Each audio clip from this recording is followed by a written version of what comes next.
por favor. Muy bien.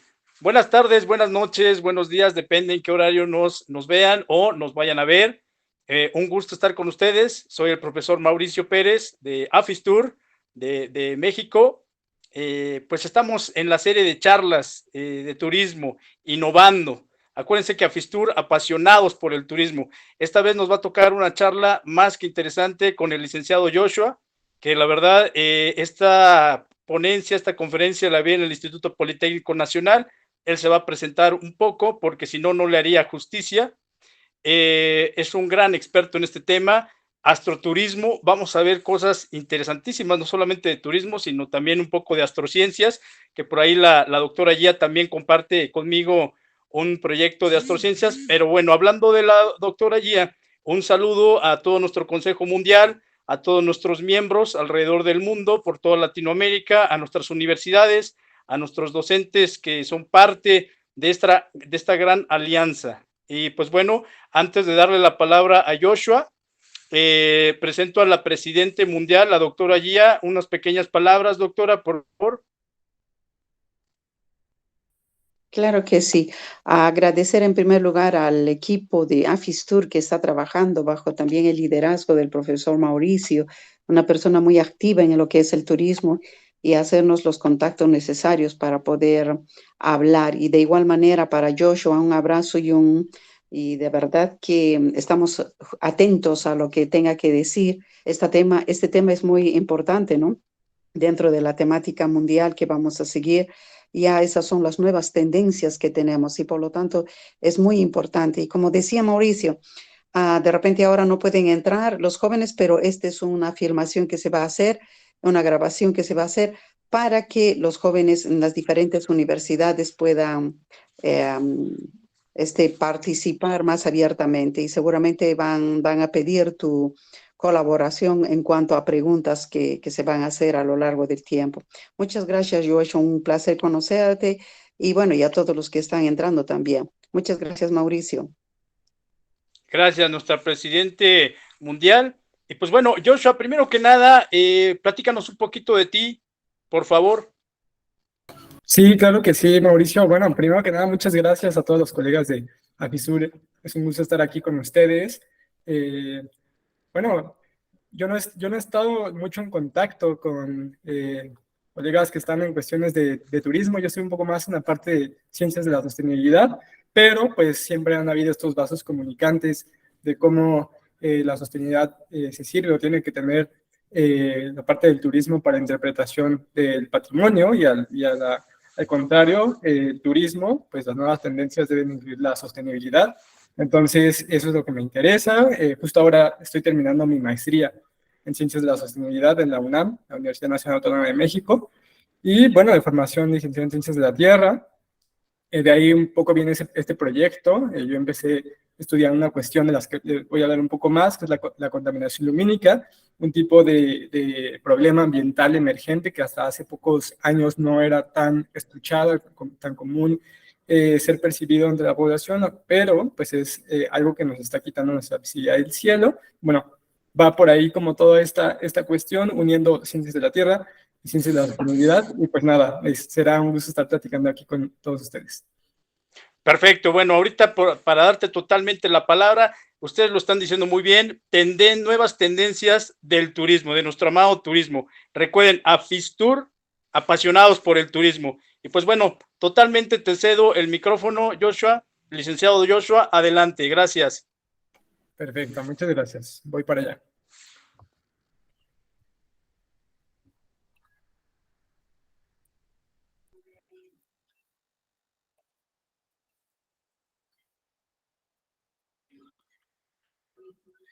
Muy bien. Bueno, entonces, muchas gracias de nuevo a todos por conectarse, por estar acá.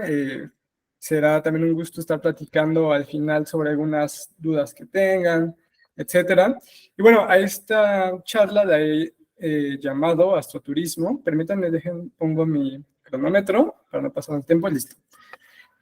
Astroturismo como una nueva forma de hacer turismo, pero justamente introduciendo esa parte de la sostenibilidad. transitar de estos modelos clásicos de turismo que muchas veces llegan a ser perjudiciales o no estar en sintonía con las necesidades que se tienen mundialmente sobre el impacto ambiental.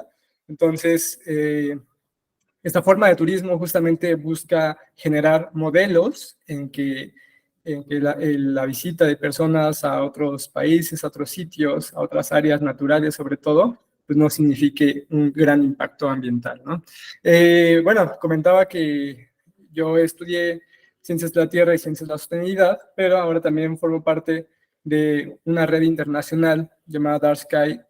Tiene sede en diferentes países. Yo soy delegado en México y esta asociación internacional Dark Sky justamente se dedica a proteger los cielos oscuros a nivel internacional, colaborando con academia, sociedad y también gobierno. Entonces, los proyectos que emanan de astroturismo justamente tienen como eje estas tres figuras que son importantes para todos los proyectos sociales. Entonces, para introducirlos a este mundo del astroturismo, me gustaría compartirles esta pequeña cita de Lucio Séneca, un filósofo que vivió hace más de 2000 años y un poco decía esto, que si las estrellas, en lugar de brillar todas las noches, fuera posible verlas solamente en un único lugar en la Tierra, pues no podríamos evitar peregrinar hasta allá para contemplar la belleza del cielo. Hace 2000 años, en cualquier lugar en el que estuvieras, podrías ver las estrellas de una manera magnífica, cosa que ya no sucede hoy en día, ¿no? Sobre todo las personas que vivimos en las ciudades, yo en particular en la Ciudad de México, nos enfrentamos a que ya no podemos ver las estrellas. ¿Y por qué pasa esto? Esta fue la pregunta de investigación de mi licenciatura y les quiero platicar un poco lo que encontré.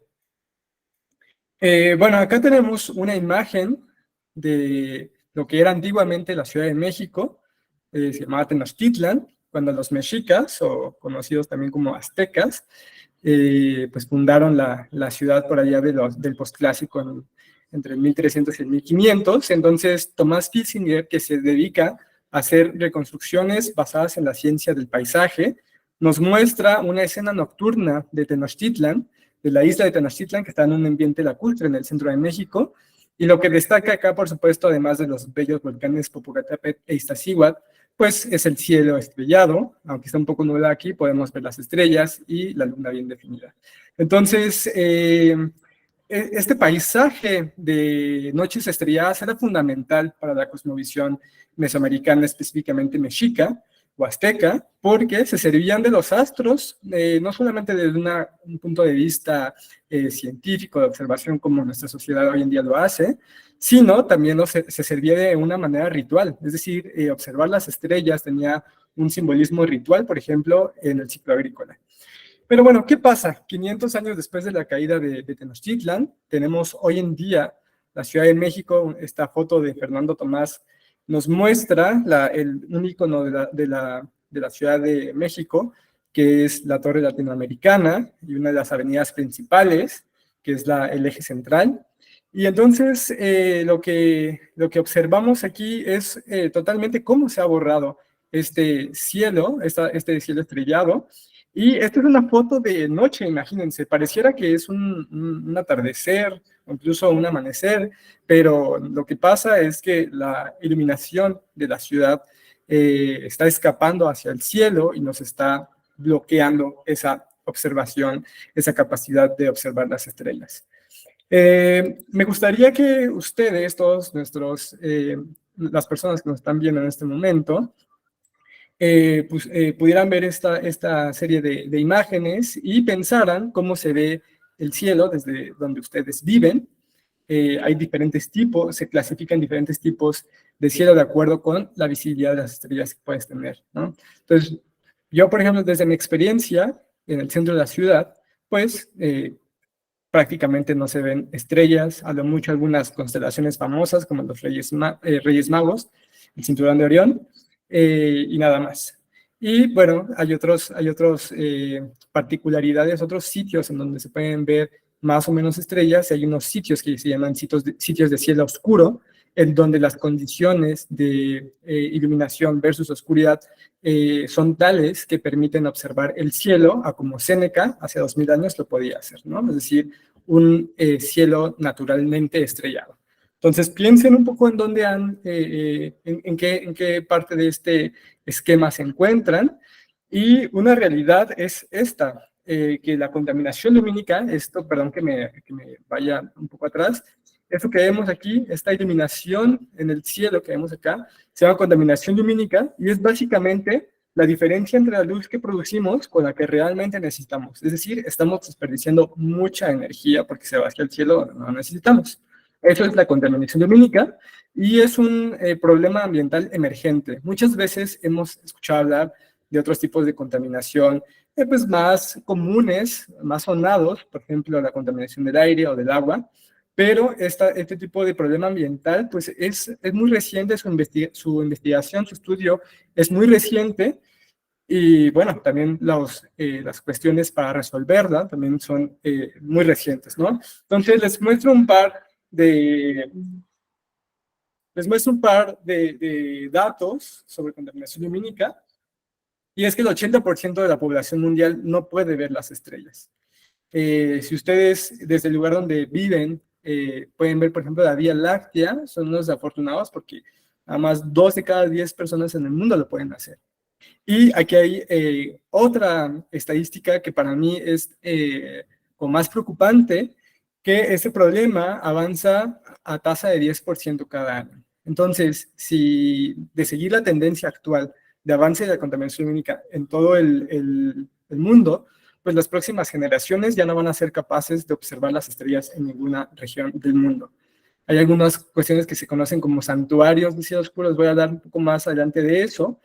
Es decir, que actualmente en nuestra generación, el mundo como está ahora, pues hay sitios en donde podemos ver todavía estos cielos oscuros, pero en el futuro no lo sabrá si se sigue esta tendencia de no controlar la contaminación lumínica.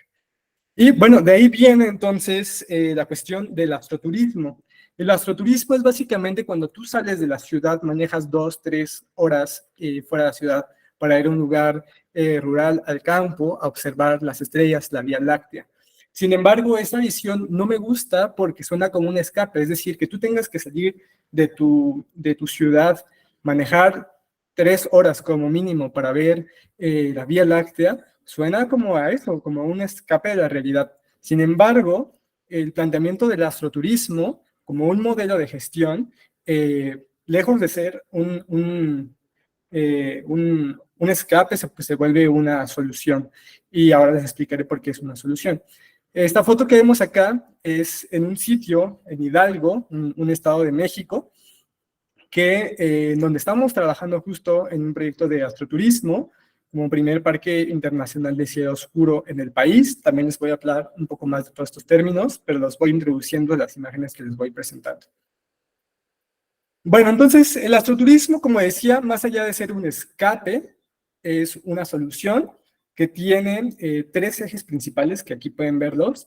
Primero es tener buenas prácticas de iluminación nocturna, es decir, cómo disminuir la contaminación lumínica. Después viene la parte de la conservación del medio ambiente. ¿Esto por qué? Porque tener iluminación, sobreiluminación en nuestras ciudades y en otros espacios naturales, significa, o bueno, implica que afecta una cuestión que se llama ciclo circadiano. Todos los seres vivos tenemos un ciclo circadiano que regula nuestro metabolismo dependiendo de las horas de luz y de oscuridad, día y noche. Entonces, es un equilibrio que si se rompe con la iluminación de más en la noche, pues tiene problemas de salud en la biodiversidad en general, pero en los humanos también. Y la diversificación de la economía local. Cómo las comunidades por ejemplo, uno de los ejes que estamos tratando actualmente en estos proyectos es las comunidades que se están adaptando al cambio climático. Es decir, estas comunidades previamente tenían otras actividades, otra economía local, por ejemplo, lo más común son las comunidades agrícolas, pero ahora ante esta intensa sequía que se ve justamente pues, más crítica en contexto de cambio climático, pues las comunidades tienen que transitar, se tienen que adaptar a hacer otro tipo de cosas, y qué mejor que hacerlo de una manera sostenible para también preservar su medio ambiente. Entonces, el astroturismo se vuelve una opción de gestión sostenible para las comunidades, sobre todo agrícolas. Y bueno, les voy a platicar un poquito de cada uno de estos, más a profundidad cada uno de estos rubros, de lo que implica el astroturismo. Y el primero de ellos son las buenas prácticas de iluminación. Entonces, como les mencionaba, yo desde la Dark Sky International, esta asociación internacional, pues me encargo de estar difundiendo los 5 principios básicos de iluminación que pues nos ayudan a conservar una noche estrellada. Entonces, si quieren saber un poco más de esto, pueden entrar a la página web, está en inglés, pero la pueden traducir, es darksky.org. Entonces, ahí van a encontrar todo este tipo de información a profundidad, pero básicamente les quiero hablar de estos 5 principios básicos de iluminación para proteger la noche, y para hacerlo, siempre me gusta presentar esta pintura de Van Gogh, que sabemos que es un aficionado a la noche estrellada. Bueno, una de sus pinturas más célebres justamente se llama así, pero aquí presento otra de sus pinturas célebres que se llama Terraza de Café por la Noche, que pintó en una ciudad en Francia en 1888. Entonces, bueno, el primero de estos principios básicos es que la iluminación tiene que ser útil. Toda iluminación debe tener un claro propósito. Por ejemplo, aquí en esta terraza de café, pues tiene un claro propósito de justo brindar esta iluminación para los comensales que están aquí disfrutando de su café. Pero, ¿qué pasa en otras partes por ejemplo, en la Ciudad de México? Ustedes piensen también que en sus ciudades cómo viven la iluminación, y es que muchas veces esta iluminación se desperdicia, es decir, se va hacia otra parte diferente a la que necesitamos. Y bueno, en este punto me gustaría hablar de que desde Dark Sky International no estamos en contra de la iluminación de nuestras ciudades, al contrario, el lema es, no se trata de iluminar más, se trata de iluminar mejor, para contribuir a la seguridad, porque finalmente la iluminación es necesaria en las ciudades para contribuir a la seguridad, pero hay que controlarlos a través de estos puntos básicos de iluminación, ¿no? Entonces, bueno, primero que sea útil. Después, que sea dirigida. Una cosa que ya estaba insistiendo mucho es que la luz se escapa hacia el cielo, ¿no? Como en el caso que les mostré, la foto que les mostré de la Ciudad de México. Y aquí se cumple muy bien este principio de iluminación porque está dirigido. Este toldo que tenemos aquí impide que la iluminación escape hacia el cielo, y por eso de fondo podemos ver una noche estrellada, la cual es muy interesante la historia de esta pintura porque algunos astrónomos que estudiaron esta pintura pudieron ver que las estrellas que están pintadas aquí, pues no están hechas de manera aleatoria, no están pintadas de manera aleatoria, sino que reproduciendo un momento, una hora específica de la noche. Entonces pudieron determinar a qué hora Van Gogh captó esta pintura, en qué temporada del año, etcétera, ¿no? Entonces, aquí es donde se cumple que una iluminación bien dirigida no está peleada con una noche estrellada. Entonces, el otro principio básico de una iluminación responsable son los niveles de iluminación bajos. Y es que muchas veces, como tenemos unos sistemas de iluminación tan eficientes, queremos poner lo más brillante, lo cual es contraproducente, porque, por ejemplo, no sé si cuando ustedes han ido conduciendo, caminando, estas luminarias públicas, en vez de guiar el camino, pues si las deslumbran, ¿no? En México decimos deslumbrar, no sé cómo es en otras partes, en otros países de Latinoamérica, pero en México deslumbrar es cuando es tanta luz que pues como que te confunde, ¿no? No puedes ver bien más allá de la luminaria. Bueno, y aquí también se cumple, es decir, podemos ver muy bien definidos a cada uno de los comensales, es decir, si tuviéramos aquí una de estas luces muy brillantes, pues no podríamos ver más allá de lo que está en primer plano. Luego, el cuarto principio básico de iluminación es que la luz tiene que ser controlada. La luz debe ser usada solamente cuando es útil. Es decir, que cuando este local cierra, apaga sus luces, baja su toldo, mete en sus sillas y se acabó ahí. No como muchas veces pasa en la Ciudad de México, también pienso en el caso de ciudades, que, por ejemplo, grandes edificios se quedan encendidos, las oficinas de los grandes edificios se quedan encendidas durante toda la noche, los espectaculares se quedan prendidos a las 3 de la mañana, e incluso el alumbrado público se queda prendido toda la noche. Y pues, ¿cuál es el sentido de tener un escaparate a las 3 de la mañana si nadie lo va a ver, ¿no? Entonces, tener controlado, apagar las luces que no se necesitan, pues es algo que no se hace. Hay algunas luces que se tienen que quedar prendidas, sobre todo las vías primarias, por ejemplo, pero hay algunas que no son necesarias, como por ejemplo, de un restaurante en este caso, ¿no? Y otra cosa muy, muy importante es el color. Hay un término técnico que se llama temperatura de color, que básicamente te dice si la luz que tienes es fría, cálida, o blanca o amarilla.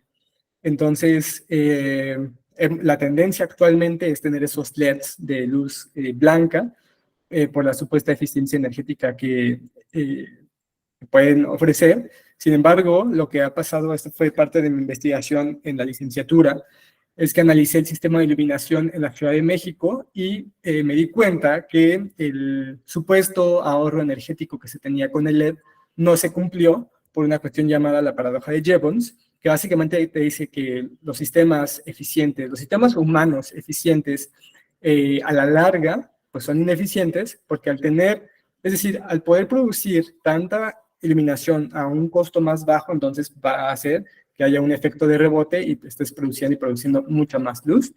Y entonces no estás cumpliendo ni con la eficiencia energética ni con una buena iluminación. Entonces, esto pasa con el LED. La luz blanca. También se ha encontrado que la luz blanca se puede dispersar de una manera más eficiente en la atmósfera, porque ya sabemos que la luz es una radiación electromagnética. Entonces, cada una de las ondas que constituye a la luz blanca, pues puede interactuar mejor con todo lo que hay en la atmósfera, como son el aerosol, las pequeñas gotas de agua, etcétera. Entonces, al final, significa más contaminación lumínica. Básicamente, luz blanca, más contaminación lumínica. Y otra cosa es que se ha analizado también en estudios de laboratorio controlados sobre muchas especies de diferentes grupos. Hay mamíferos, hay peces, hay aves, reptiles, que en todas las que se han estudiado, todas las especies que se han estudiado en relación con el impacto que tiene la luz blanca, pues todas se ven afectadas por alguna u otra razón. Y ustedes también piensen cuál es su relación con la luz blanca. Por ejemplo, en mi caso, cuando estoy mucho tiempo en una luz blanca me duele la cabeza, ¿no? Entonces, eso ya son como cuestiones que cambian más de usuario a usuario, de persona a persona, pero también se ha encontrado que tiene impacto en ello, ¿no? Y bueno, entonces lo que se recomienda en la cuestión de color, por eso me clavé un poquito más en esto en color, porque al final tener luz cálida nos ayuda a disminuir la contaminación lumínica, a disminuir el impacto que tiene la iluminación en la biodiversidad.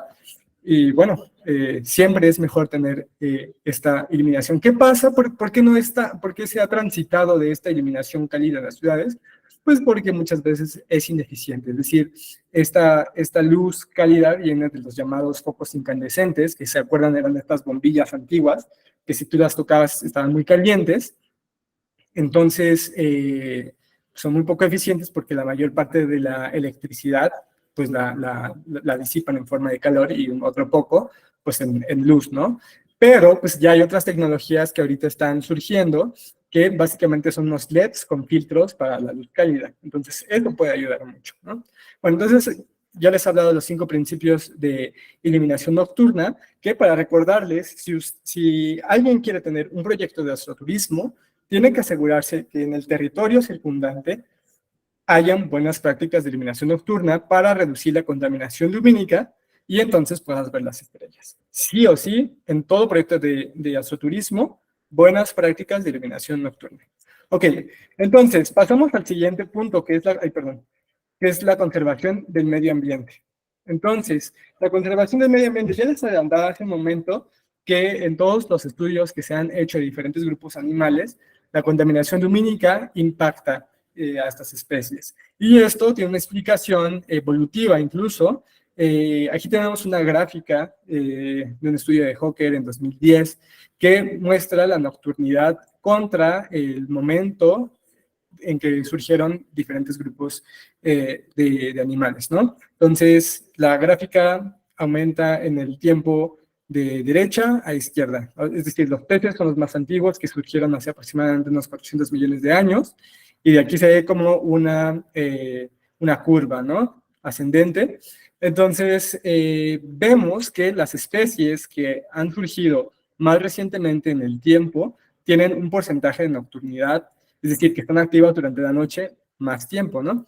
Entonces, los murciélagos son una de las especies más emblemáticas de actividad nocturna y vemos que su hábitat nocturno de muchas especies básicamente es de 100%, solamente salen durante la noche, y vemos que en la escala del tiempo emergieron hace muy poco tiempo, hace aproximadamente unos de 50 a 100 millones de años.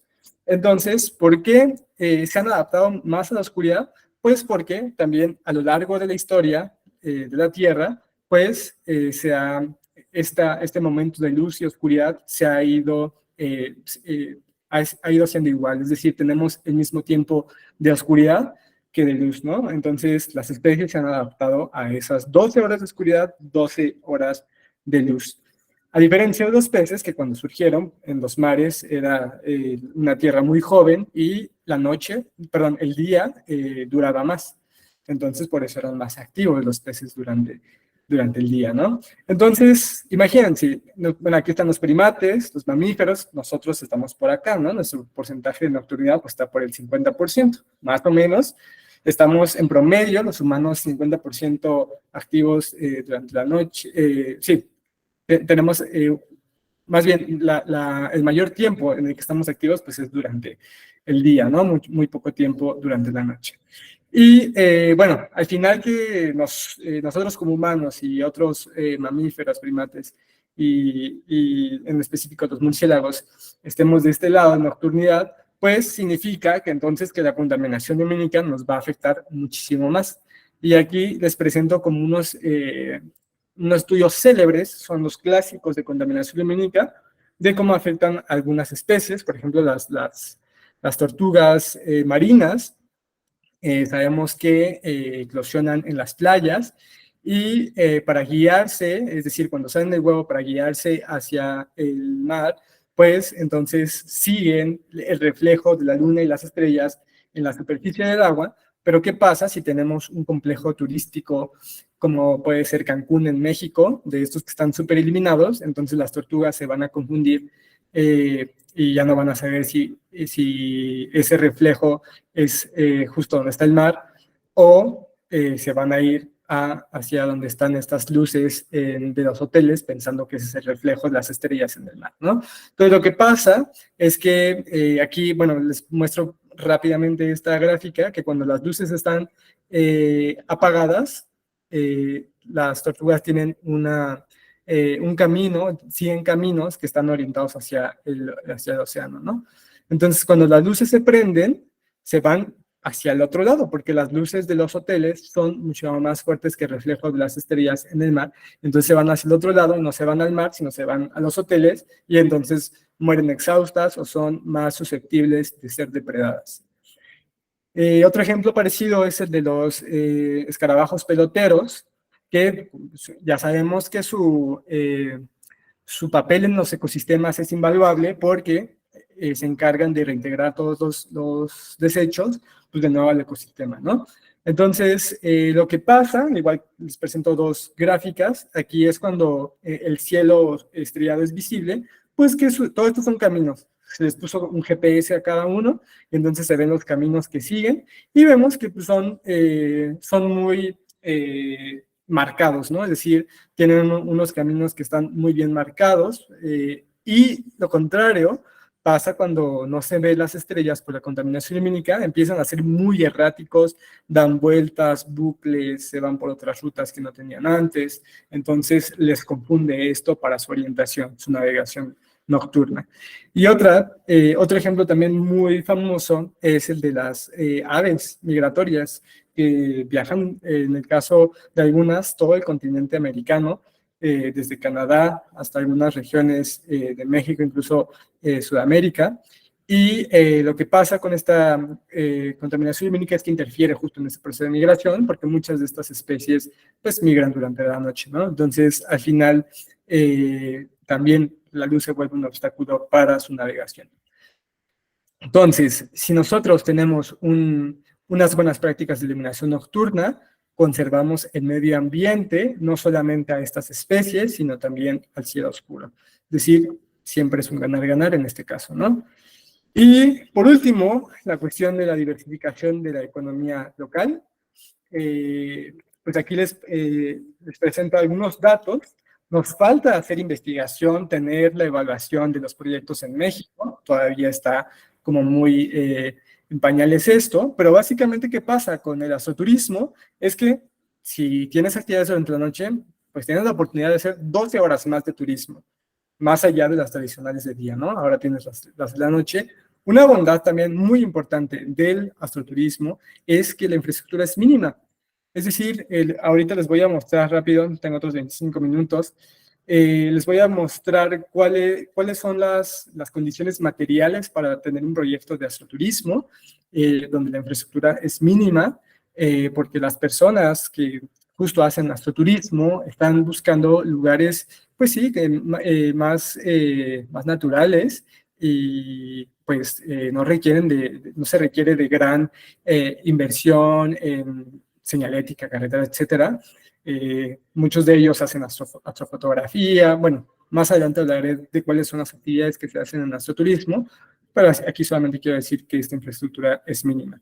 Y bueno, si ustedes son muy clavados, les recomiendo checar este artículo de Mitchell en 2019, donde analiza pues, cómo está la cuestión económica de la meseta del Colorado en Estados Unidos, y entonces analiza cómo los proyectos de astroturismo han aportado o cuáles son los beneficios económicos de este tipo de turismo.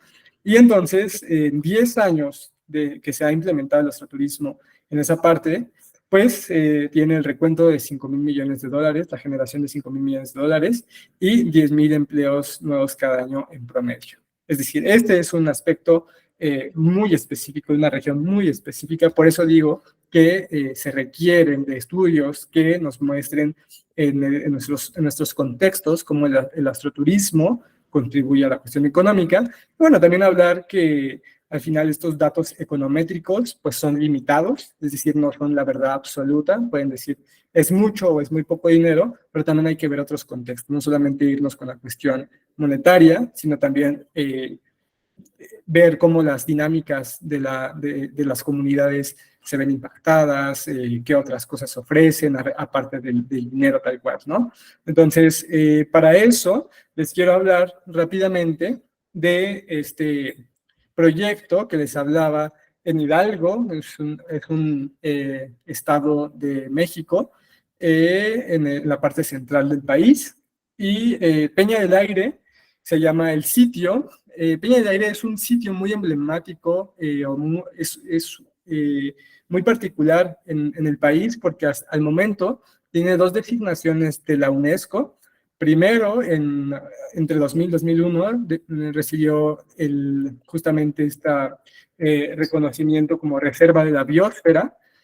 México tiene bastantes reservas de la biosfera, pero tiene unas menos que han sido reconocidas por la UNESCO, dada el tipo de vegetación tan única que albergan. En este caso son cactáceas las que se encuentran acá, es decir, muchas de ellas son endémicas. También tenemos muchas especies de murciélagos endémicos acá. Y bueno, la relación se vuelve obvia si pensamos que los murciélagos son los principales polinizadores de este tipo de flora.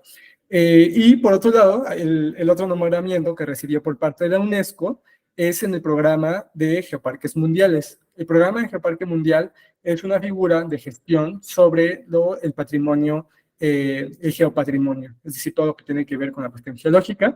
Y aquí vemos el elemento que le da el nombre al sitio, Peña del Aire. Es una aguja rocosa que se ha formado por la erosión del viento y del agua y corona una barranca, la barranca de Mestitlán, que tiene también una relevancia geológica muy importante, porque ahí coinciden tres provincias fisiográficas, tres elementos fisiográficos muy importantes del país, el cual es la Sierra Madre Oriental, la Sierra Madre Occidental y el famoso eje neovolcánico transversal mexicano, que ya ha dado origen a otras bellezas, por ejemplo, el Popo y el Iztaccíhuatl, que les enseñaba al principio, los volcanes mexicanos más reconocidos, y bueno, también esta conjunción de elementos ha dado paso a esta barranca tan imponente de, en algunos puntos, hasta 500 metros de profundidad. Y bueno, les quiero hablar un poquito más del contexto de Peña del Aire. Bueno, se encuentra localizada en un ejido. El ejido es una figura en México que es heredada de estos procesos de la Revolución Mexicana, de la repartición de tierras, en donde las comunidades pudieron recuperar sus tierras después de toda esta cuestión de caciques que existía. Entonces, es una forma comunitaria de poseer la tierra, lo cual es muy interesante. Bueno, a mí me parece muy interesante porque le da este poder a las comunidades. Y este ejido se encuentra localizado en Huasca de Ocampo, un municipio, uno de los 83, 84 municipios del estado de Hidalgo. Y Huasca de Ocampo también tiene una particularidad, dado que en 2001 fue el primer pueblo mágico, este programa turístico del gobierno de México, el primer pueblo mágico del país. Entonces ya tiene una gran tradición turística, tiene unos grandes atractivos como son los prismas basálticos. Los prismas basálticos, estas formaciones de origen volcánico, que tenemos otros ejemplos en el mundo, pero en el caso de Hidalgo y de los prismas basálticos de Hidalgo, resaltan mucho porque es decir, su formación está bien definida. Los hexágonos pétreos que se forman están muy bien definidos, ¿no? Entonces, por eso es tan imponente este sitio, ¿no? Bueno, otros elementos para que ustedes reconozcan cuál es la situación de este lugar. Cerca también se encuentra el Parque Nacional El Chico, el cual es la primera área natural protegida de México. También tenemos la ciudad de Pachuca, que es también una de las principales o de las más importantes ciudades del país. Antiguamente fue uno de los distritos mineros más importantes de todo el mundo. Se produjo una gran cantidad de plata y lo cual le dio pues, cierta bonanza en algunos años previos. Ahora ya no se dedica a la minería, pero el legado patrimonial industrial minero pues, sigue presente. Entonces se conjuntan muchos elementos de interés en la zona, ¿no? Y bueno, entonces para entrar más en la cuestión de astroturismo, les presento una nota de la Gaceta de la Universidad Nacional Autónoma de México, en donde pues, justamente habla de este proyecto que empezamos en 2009, impulsa la Universidad Cielo Oscuro en Hidalgo, ¿no? Entonces, básicamente, ustedes pueden encontrar esta nota en internet, le ponen Gaceta UNAM, Cielo Oscuro Hidalgo, y se pueden leer con detenimiento esto, obviamente aquí no se ve, y entonces habla de cómo ese contexto de contaminación lumínica en el país. Aquí esta imagen que vemos acá es el centro de México, donde estos gradientes de color nos hablan de qué tan intensa es la contaminación lumínica. Bueno, vemos que en el centro del país la contaminación lumínica es muy intensa. Entonces, tener un cielo oscuro en el centro de México es un gran reto porque te tienes que enfrentar a la contaminación lumínica y porque ya son muy pocos los parches, los espacios naturales en donde se pueden observar las estrellas y la Vía Láctea, ¿no? Entonces, básicamente, este proyecto es impulsado por la Universidad Nacional Autónoma de México a través de diferentes entidades. En un principio, el Instituto de Cambio Climático y Ciencias Atmosféricas, con la colaboración del doctor Carles Canet Miquel, quien también fue quien impulsó la figura de geoparque en el estado de Hidalgo. En México solamente tenemos 2 geoparques, el de Hidalgo y el de la Mixteca Alta en Oaxaca, y bueno, el doctor Carles Canet también está contribuyendo a esta candidatura de Cielo Oscuro en Hidalgo, y bueno, Peña del Aire, este sitio del que les hablo, está bajo una candidatura, es un proyecto para obtener la dominación de Parque de Cielo Oscuro. Pero, ¿qué es un parque de cielo oscuro? De acuerdo a la Dark Sky International, esta asociación que les cuento a la cual pertenezco, pues son espacios públicos, un parque de cielo oscuro son estos espacios públicos o privados protegidos para la conservación de la naturaleza que implementan buenas prácticas de iluminación y proveen programas de cielo oscuro a los visitantes. Entonces, aquí hay unas palabras clave, ¿no? Protegidos para la conservación de la naturaleza. Es decir, previamente debe de haber una estructura administrativa que ya de por sí esté protegiendo ese lugar, ¿no? Puede ser un parque nacional, en el caso en el que nosotros estamos trabajando, pues ya es una reserva de la biosfera y ya es un geositio, un espacio de este geoparque de la UNESCO. Y cuestión muy importante también es que se implementan buenas prácticas de iluminación. Por eso he sido tan insistente en decirles que todos los proyectos de cielo oscuro deben de tener buenas prácticas de iluminación.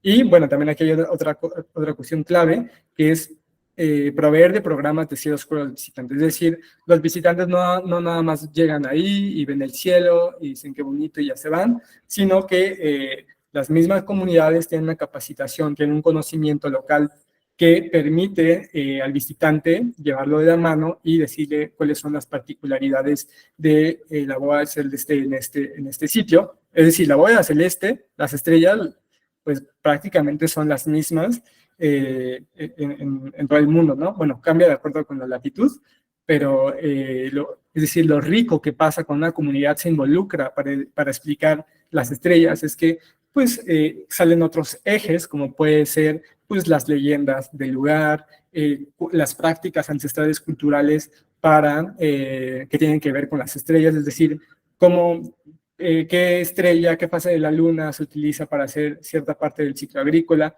Todas estas cuestiones culturales que nos hablan de las prácticas de las comunidades, de cómo se involucran el cielo estrellado para su vida diaria, pues es muy interesante conocerlo y eso es lo que ofrece cada uno de estos sitios. Por eso un cielo oscuro, un parque de cielo oscuro no es igual al otro, aún así puedas ver la Vía Láctea en ambos. La riqueza es lo que te puede decir la gente de ahí, ¿no? Entonces, aquí les muestro un mapa de cómo están distribuidos actualmente los parques de cielo oscuro a nivel internacional y vemos una clara desigualdad. La mayor parte, veamos cómo está distribuido en Estados Unidos y en Europa, y bueno, hay otros puntos regados por ahí, en África, en Asia, en Oceanía. Y tenemos un par, uno en Brasil y el otro en Chile, pero veamos el caso de México, donde estamos trabajando, aún no se consigue ninguna certificación de parques de oscuro, estamos trabajando en la primera. También hay otros colegas, hay algunos colegas en Querétaro, es otro estado de México, y otros en Baja California, donde se tiene el Observatorio Astronómico Nacional de la UNAM, de la Universidad Nacional Autónoma de México, donde se tiene como la mayor, se tiene toda la infraestructura relacionada con la cuestión astronómica, es decir, se requiere de un cielo oscuro para poder hacer investigación. Entonces, cada uno de los parques de cielo oscuro tiene una finalidad diferente. Por ejemplo, lo que se busca tener en esta parte del Observatorio Astronómico Nacional, proteger el cielo se quiere hacer para la comunidad científica, para que ese recurso, noche estrellada, pueda asegurar la continuación de la investigación. Pero, por ejemplo, el enfoque que nosotros tenemos es más de carácter social. Es cómo las personas pueden disfrutar de un cielo estrellado, de entender qué es un cielo estrellado, cuáles son los elementos interesantes, sin necesidad de ser astrónomos, porque muchas veces lo que he escuchado es que, bueno, he preguntado y he recibido algunas preguntas respuestas, como que el cielo oscuro o la astronomía solamente es de los científicos y que por eso nos involucran, ¿no? Entonces, aquí la filosofía es que pues ser más democráticos, más abiertos, ¿no? Entonces, por eso los programas y los eventos que hemos trabajado en este sitio, justo buscan incluir a una comunidad más amplia, más allá de la academia. Y bueno, ¿por qué Peña del Aire? ¿Cuál es la característica como muy específica de este sitio? Aquí vemos una foto parte del equipo, son muchas más personas, pero esa vez estábamos presentes algunos de algunas personas de la UNAM y otras personas de la comunidad. Y bueno, en Peña del Aire, la experiencia que tiene esta comunidad, este ejido, se llama San Sebastián, con la conservación de la naturaleza, pues ya es de largo aliento, ya tiene mucho tiempo desde que recibieron esta certificación como Reserva de la Biosfera en 2000. Entonces, 23 años de experiencia en conservación de la naturaleza le brinda una sensibilidad inmejorable a estas personas de la comunidad. Y bueno, también también la cuestión de tener un proyecto en esta parte se suma a otros esfuerzos académicos previos de la UNAM para la conservación del patrimonio natural y el desarrollo sostenible de la región, como es el ejemplo del Geoparque, que al final el Geoparque es esto, es un modelo de gestión del patrimonio, justamente como para obtener algunos otros beneficios, como puede ser el turismo y lo que conlleva, ¿no?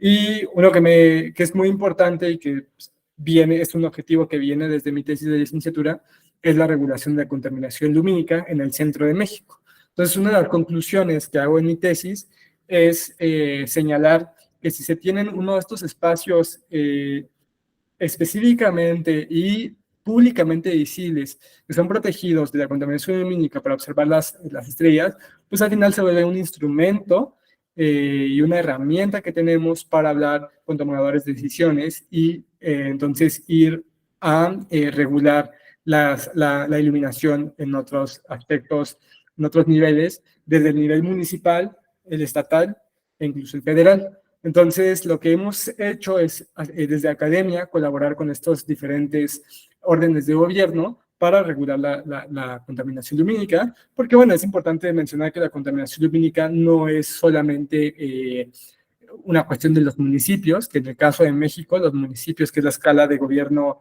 más pequeña, pues tienen como más injerencia en el alumbrado público, pero bueno, no solamente son los únicos, que también se tiene que hablar a nivel justamente estatal.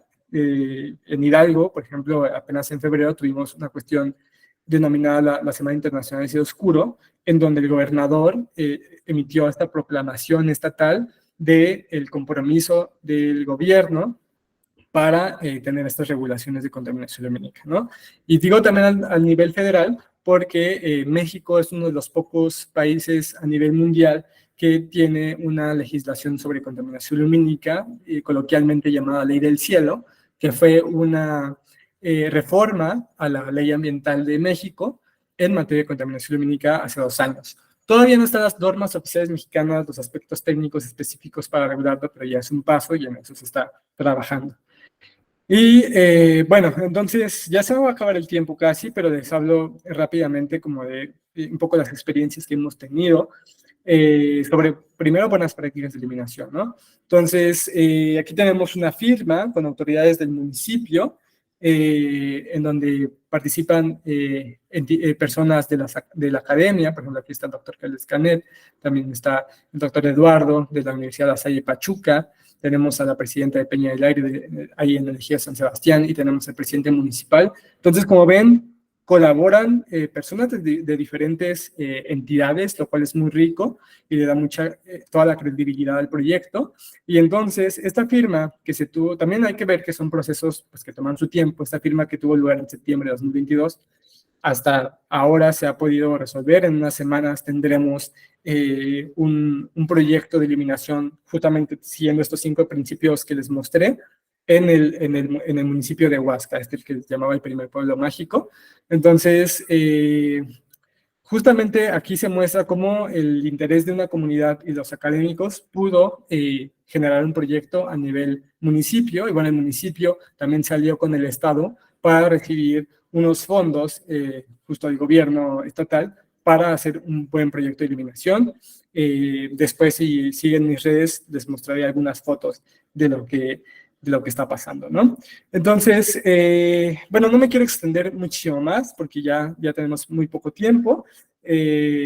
Aquí les presento algunos de los carteles de los eventos que hemos tenido. Y justamente invitarlos a un evento próximo que vamos a tener sobre astroturismo para hablarles específicamente de estas actividades. Visitar Peña del Aire se puede hacer estas actividades, disfrutar la contemplación a simple vista de la Vía Láctea, la observación astronómica a través de telescopios, astrofotografía, como la que vemos aquí del buen colega Juan López Hoyos, senderismo nocturno a través de la Reserva de la Biosfera, para escuchar y ver algunas especies de ahí, y acampar, ¿no? Entonces, la conservación y disfrute de cielo oscuro de Peña del Aire es posible gracias, como les decía, a la colaboración entre sociedad, academia y gobierno. Entonces, aquí está la invitación para que vengan a disfrutar de este próximo evento que vamos a tener 15 de julio, Peña del Aire. Más información aquí en cieloscuro.com.mx. Y bueno, les agradezco mucho. Aquí está mi correo y mi Twitter por si quieren continuar esta conversación. Y de nuevo, muchísimas gracias al doctor Mauricio Pérez y a todos los colegas de Afistur. Perfecto, licenciado. De todas maneras, no se preocupe. Vamos a estar en comunicación, obviamente, con usted, sus redes sociales. Hoy en día, pues toda la tecnología. Cualquier pregunta me la pueden hacer llegar a mí. Yo se la hago llegar al licenciado, obviamente a nuestros expertos también de turismo. Pero bueno, algo rapidísimo. Los académicos siempre a salvar el mundo. Claro, también con lo privado, con lo público. Pero bueno, en la cultura pop, en la cultura geek, me recuerdo a Homero Simpson, ¿no? Que salía de Springfield y sentaba en su carro, ¿no? Para ver las estrellas, porque había mucha contaminación lumínica en Springfield, ¿no? Pero bueno, recuerden que, ¿por qué hacemos este esfuerzo? Por universidades, por académicos, por estudiantes, para que conozcamos más de las nuevas tendencias del turismo. Acuérdense, Afistur, apasionados por el turismo. También precisamente combinamos aquí las astrociencias, que tenemos otro proyecto, también la doctora ya nos hace favor de estar ahí, de Génesis, que son astrociencias. Y pues bueno, en el caso del turismo, pues chicos, también generamos empleos. Si ustedes emprenden en ecoturismo, en astroturismo, astrofotografía, pues se generan empleos, se generan muchas cosas. Entonces pueden conocer más de estos temas y ampliarlos. Pero bueno, no nos queda mucho tiempo. Vamos, obviamente es una charla. Nos gustaría, si cortamos la grabación, pues aquí nos quedamos algunos, pero me gustaría tomar una o dos preguntas. Me parece que por ahí preguntaron que si se pueden ver animales o algo así en el astroturismo, pero contestar muy brevemente, licenciado, porque de verdad el tiempo nos come. Entonces, por ahí está en el chat, por favor, la pregunta, y ahorita le daría la...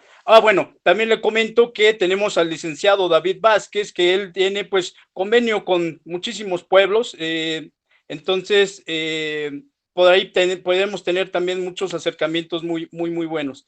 Pero podemos contestar esa pregunta del chat, por favor, licenciado. Sí, claro que sí. Muchas gracias. Sí, en nuestro turismo sí se pueden observar especies animales dependiendo de cuál es la condición del parque de oscuro. Aquí, como es una reserva de la biosfera, lo que más se pueden ver son murciélagos, pero sí es una actividad compatible, digamos. Perfecto. Contestándole a David sobre cómo se fondea, financia Dark Sky y cómo se puede colaborar en el proyecto. Bueno, Dark Sky es una red de delegados que trabajan directamente con entidades, con universidades, con diferentes órdenes de gobierno, y así es como se fondean los proyectos, es decir, tocar puertas directamente con estas entidades, y así es como se ha hecho, por ejemplo, el caso de Peña del Aire. ¿Y cómo pueden colaborar en el proyecto? Bueno, se pueden colaborar en general con Dark Sky. Si gustan colaborar con Dark Sky, me pueden escribir a mi correo. Y si quieren colaborar con el proyecto específico de México, de Hidalgo, de Peña del Aire, también me escriben. También estamos considerando algunas participaciones porque queremos expandir el equipo para miles de cosas que hay que hacer. Recuerden que en Afistur también cuentan con nuestro apoyo y sobre todo en las cuestiones de turismo y pues bueno, también en Astrociencias Génesis y pues contamos con más proyectos, pero aquí verdaderamente es principalmente Afistur, el turismo. Nada más recogería una pregunta más, alguien que abra su micrófono, algún comentario, algo que quieran decir, nada más, una más. Rapidísimo, alguien más, algún comentario, alguna pregunta, alguna felicitación. Si me permite, por favor. Sí. Alejandra. Okay. Alejandra, por favor. ¿Qué tal? Muy buenas noches. Le estoy saludando desde Ecuador. Pues les agradezco mucho por habernos agregado como tal a todo el grupo de Astrociencias de Ecuador y pues me parecen unas charlas súper interesantes y nada más quererle felicitar al licenciado Joshua por una excelente participación. De igual manera que podamos replicar este tipo de proyectos en los demás países de Latinoamérica sería muy bueno. Y pues asimismo contar con lo que sería su apoyo para cualquier tipo de proyecto que se tenga, como reitero, para poderlo ir desarrollando en conjunto. Entonces, eso sería nada más de mi parte. Gracias. El turismo es maravilloso en todos sus niveles, en todas sus expresiones, es lo que les puedo decir. Sí, díganos, doctora Gia, por favor.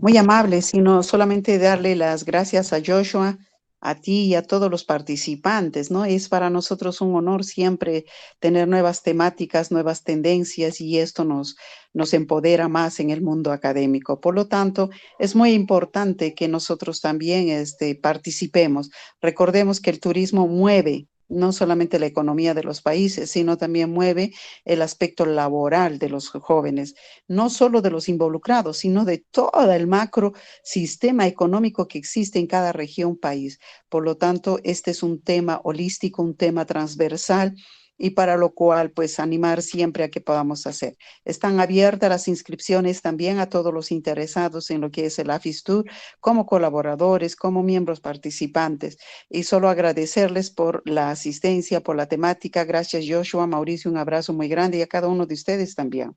Bonita noche. Bueno, siempre el saludo a nuestro Consejo Mundial, a las universidades, a los miembros, a todos los que hacen posible todo esto. Nos gustaría ahondar más en los temas, pero el tiempo siempre nos come, pero tuvimos turismo cibernético, tuvimos ahorita astroturismo, vamos a tener turismo espacial, pero también vamos a tener el turismo ecoturismo, turismo de leyenda, turismo oscuro, entonces un sinfín de grandes temas en el turismo en estas charlas. Inscríbanse, pasen la voz, por favor. Y pues bueno, muchísimas gracias. Le doy muchas gracias a todos, al licenciado Joshua, que tiene nuestro reconocimiento, y pues nos estamos despidiendo. Paramos la grabación, muchas gracias.